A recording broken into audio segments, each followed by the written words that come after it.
दरवाजे हैं, 4 मीनार हदूद अरफात के मैदान के अंदर है और बाकी वो हदूद अरफात से बाहर है, जहाँ पर इमाम हज का खुतबा देता है, हज का खुतबा सुनाता है। हुज्जाज किराम, अब तो आपको इस जबल रहमत के पहाड़ पर इतना रश नहीं दिखाई देगा। हज के मौका पर आपने मोबाइलों में, टेलीविजनों में, ऑनलाइन देखा होगा कि जिस पहाड़ पर आपको सबसे ज्यादा रश दिखाई देता है वो यही जबल रहमत का पहाड़ है। इस रहमत के पहाड़ पर ऐसे होता है जैसे इस पहाड़ के ऊपर किसी ने सफेद चादर ओढ़ दी हो। हाजी एहराम की हालत में होते हैं।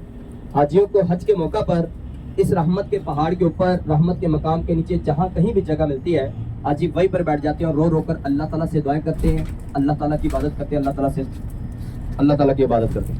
ये जो उल्टे हाथ पर बायां पर आपने सुर्ख रंग के, लाल रंग के रास्ते देखे हैं, आगे ये सुर्ख रंग के, लाल रंग के रास्ते आएंगे। इन रास्तों से हाजी पैदल हज के लिए हज का सफर तय करते हैं।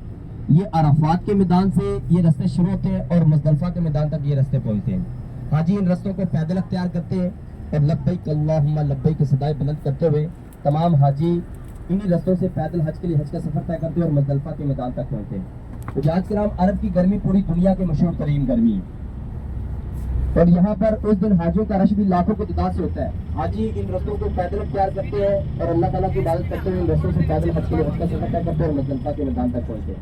जब हाजी पैदल हज के लिए हज का सफर तय करते हैं तो इन्हीं रास्तों के दाएं बाएं जानब हाजियों के लिए मसनूई बारिश का इंतजाम किया जाता है। हाजियों के ऊपर ठंडे पानी के शावर किए जाते हैं, मसनूई बारिश बरसाई जाती है और इन्हीं रास्तों के दाएं बाएं जानब हाजियों के लिए ठंडे पानी के कूलर लगे होते हैं ताकि जब हाजी इन रास्तों से गुजरे अल्लाह ताला की बात होती है।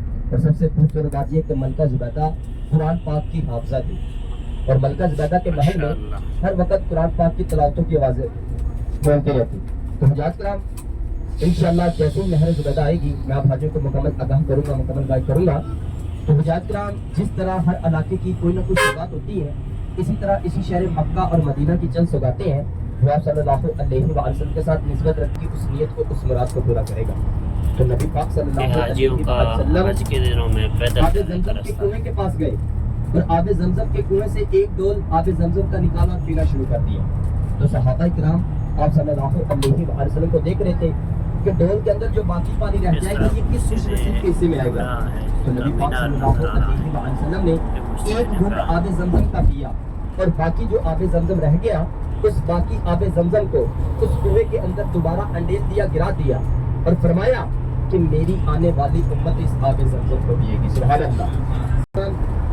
अभी सीधे आप राइट हैंड पर देखेंगे आपको नीले रंग की येलो कलर की 5 से 6 फुट की दीवार बनी हुई दिखाई देगी। ये नहर ज़ुबैदा है। ये पहाड़ के इर्द गिर्द जितनी भी आपको दीवार दिखाई देगी ये नहर ज़ुबैदा जो मलका ज़ुबैदा ने तमीर करवाई। ये नहर तकरीबन 11 साल के अरसे में मुकम्मल हुई।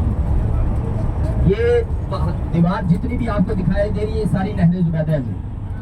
और इस दीवार के बाहर की जानब ये जो आपको छोटे छोटे सुराख बने हुए दिखाई दे रहे हैं, ये सुराख उस दौर के रखे हुए बारिश का पानी निकालने के लिए। जब उस वक्त बारिश आती तो इन सुराखों में से बारिश का पानी निकलता ताकि हाजियों को साफ और शिफाफ पानी मुहैया किया जा सके। हुज्जाज किराम, ये नहर इस मैदान के अंदर जहाँ मक्का में 40 साल 50 साल पानी की सहूलियत होने की वजह से इस मैदान के अंदर इस नहर को अब बंद कर दिया गया है, मगर ताइफ के अंदर इस नहर का अभी भी कुछ हिस्सा चल रहा है और ताइफ के लोग इस नहर के पानी से खेती बाड़ी का काम कर रहे हैं। ये पहाड़ के इर्द गिर्द जितनी भी आपको ये दीवार दिखाई दे रही है सारी नहर ज़ुबैदा है जो मलका ज़ुबैदा ने तमीर किया। तो हुज्जाज किराम, जब मलका ज़ुबैदा यहाँ पर हज अदा करने के लिए आई तो मलका ज़ुबैदा ने देखा कि इस मैदान के अंदर हाजियों के लिए मीठे पानी का इंतजाम नहीं है। हाजी हज़ारों की तादाद में, लाखों की तादाद में शहीद हो रहे हैं। मलका ज़ुबैदा अपने मुल्क वापस गई और मलका ज़ुबैदा ने एक करवाने का मनसूबा शुरू करवाया। कुछ कारीगरों को, इंजीनियरों को बुलाया और कहा कि इस मैदान के अंदर ये नहर तमीर करवाओ। तो जब कारीगर इंजीनियर यहाँ पर आए उन्होंने यहाँ का जायजा लिया और जायजा लेने के बाद मलिका के महल में चले जाते हैं और मलिका से फरमाते क्या है, मलिका तो जिस नहर को तमीर करवाना चाहती है इसमें तेरा अच्छा खासा खर्चा आ जाएगा। तो मलिका आगे से जवाब, इस नहर के बनाने पर मेरा एक ज़रब के बराबर एक दरब या एक दिनार ही क्यों ना खर्च हो, ये नहर हर सूरत हाल में यहाँ पर तमीर होनी चाहिए। तो जब कारीगर